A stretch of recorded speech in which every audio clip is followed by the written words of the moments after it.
প্রত্যেক বছরের মতো এবছরও কাটোয়ায় আয়োজিত হলো নজরুল জয়ন্তী। পশ্চিমবঙ্গ সরকারের নির্দেশ অনুসারে কাটোয়া মহকুমা তথ্য ও সংস্কৃতি দপ্তরের উদ্যোগে কাটোয়ার সংহতি মঞ্চে আয়োজিত হলো এবারের নজরুল জয়ন্তী। রাজ্য সঙ্গীত গাওয়ার মধ্যে দিয়ে অনুষ্ঠানের সূচনা হয়।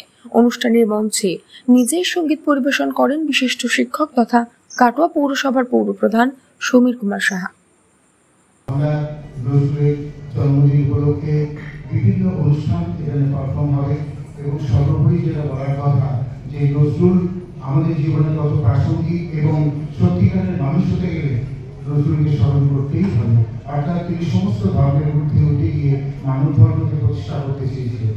অর্থাৎ আমরা চাই সমস্ত ধর্মাবলম্বী মানুষ তার নিজের ধর্মকে ভালোবাসুন গ্রন্থ থেকে, কিন্তু অপরের ধর্মকেও শ্রদ্ধা করার এটা খুবই দরকার। তিনি তার সারা জীবন বহু কষ্ট করেছেন, বহু লাঞ্ছনা সহ্য করেছেন, খুব গরিব ঘরের সন্তান ছিলেন তিনি, তবুও তিনি তার মানব ধর্ম পালন করে গেছেন এবং মানুষের প্রতি যে ভালোবাসা, তার প্রেম, সেগুলো তিনি বিভিন্ন আঙ্গিকে কখনো গানের মাধ্যমে, কখনো তার কবিতার মাধ্যমে, কখনো বিভিন্ন পত্রপত্রিকায় তার লেখনীতে প্রকাশ হয়েছে।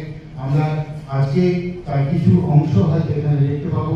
আশা করবো প্রত্যেকেই যারা এখানে আমরা উপস্থিত হয়েছি বা আপনারা যারা এখানে উপস্থিত হয়েছেন তারা সকলেই মানুষকে ভালোবাসুন।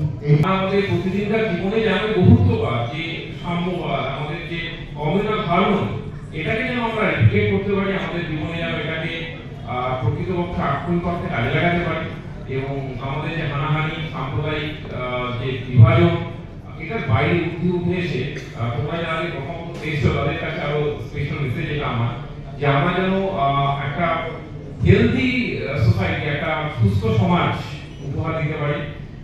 আমাদের প্রজন্ম তো almost in mid of our age, তোমাদের প্রজন্ম জাস্ট ইউ আর মানে starting your life better to say. পরবর্তীতে বিদ্রোহী কবি কাজী নজরুল ইসলামের প্রতিকৃতিতে মাল্যদান ও প্রদীপ প্রজ্বলন করেন উপস্থিত অতিথিবর্গ। মঞ্চে উপস্থিত অতিথিদের বরণ করে নেন অংশগ্রহণকারী শিল্পীরা। কাটোয়ার বিধায়ক রবীন্দ্রনাথ চ্যাটার্জি বলেন, ভবিষ্যৎ পরিস্থিতিটা কোথায় যেতে পারে, কি হতে পারে, তার একটা দিক নির্ণয় করে দেয় এবং তাদের মধ্যে সেই অনুভূতি থাকে।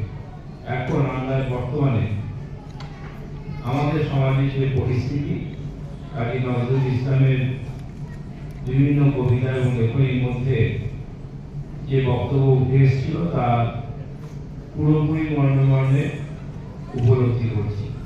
যেমন আমরা দেখেছিলাম যে দ্বিতীয় বিশ্ব মহাযুদ্ধের আগে শঙ্খ কবিতার মাধ্যমে রবীন্দ্রনাথ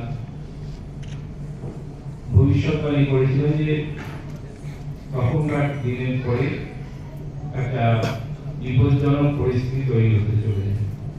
আজকে কাজী নজরুল ইসলামের জন্মদিন পালন করার মাধ্যমে, তাকে স্মরণ করার মাধ্যমে আমাদের যে সামাজিক কর্তব্য সেটা যেন আমরা সবাই পালন করি, এই আশা রেখে আপনাদের সবাইকে ধন্যবাদ জানাই।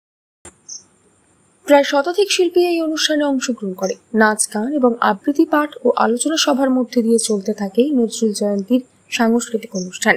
কাটোয়ার মহকুমা তথ্য ও সংস্কৃতি আধিকারিক সুস্মিতা মুখার্জি বলেন, মাননীয় মুখ্যমন্ত্রী মমতা বন্দ্যোপাধ্যায়ের উদ্যোগে মহকুমা তথ্য ও সংস্কৃতি দপ্তর কাটোয়ার আয়োজনে আজ কাটোয়া পৌরসভার সাহায্যে আমরা সংহতি মঞ্চে একটি সাংস্কৃতিক অনুষ্ঠানের আয়োজন করেছি নজরুল জন্মজয়ন্তী উদযাপনের উপলক্ষে।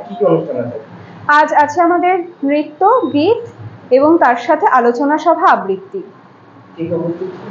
উপস্থিত ছিলেন কাটোয়া বিধানসভার মাননীয় বিধায়ক শ্রী রবীন্দ্রনাথ চট্টোপাধ্যায় মহাশয়, ছিলেন আমাদের সমীর কুমার সাহা, মাননীয় পৌরপ্রধান কাটোয়া পৌরসভা, তিনি সঙ্গীত পরিবেশন করেন, ছিলেন উপশাসক ও উপসমাহর্তা শ্রী অনুপম চক্রবর্তী মহাশয়। উপস্থিত ছিলেন কাটোয়ার বিধায়ক রবীন্দ্রনাথ চ্যাটার্জি, কাটোয়া পৌরসভার চেয়ারম্যান সমীর কুমার সাহা, কাটোয়ার ডেপুটি ম্যাজিস্ট্রেট অনুপম চক্রবর্তী সহ অন্যান্য বিশিষ্টজনেরা। পাশাপাশি প্রত্যেক বছরের মতো এবছরও কাটোয়া রবীন্দ্র পরিষদের উদ্যোগেও বিদ্রোহী কবি কাজী নজরুল ইসলামের জন্মদিবস উদযাপন করা হয় কাটোয়ার রবীন্দ্র পরিষদে। উপস্থিত ছিলেন কাটোয়া রবীন্দ্র পরিষদের সকল সদস্য থেকে শুরু করে অন্যান্য বিশিষ্টজনেরা। Bureau report, news network 7। Hallmark সোনার গহনা কেনার একমাত্র ঐতিহ্যশালী স্বর্ণ প্রতিষ্ঠান শ্রী ধীরেন্দ্রনাথ দত্ত গোল্ড প্রাইভেট লিমিটেডের শ্রী সুখেন দত্তের দোকান। ঠিকানা কাছারি রোড, চৌরাস্তা, টেলিফোন ময়দান, কাটোয়া, পূর্ব বর্ধমান। কাটোয়া শহরের অন্যতম প্রাচীন ব্যবসায়ী প্রতিষ্ঠান New Shri Gouranga Tea Store. প্রসিদ্ধ চা ব্যবসায়ী, খুচরো ও পাইকারি চায়ের এই প্রতিষ্ঠান শহরে প্রায় 80 বছর ধরে সুনামের সঙ্গে ব্যবসা করে চলেছে। ঠিকানা কাটোয়া স্টেশন বাজার, চৌরাস্তা।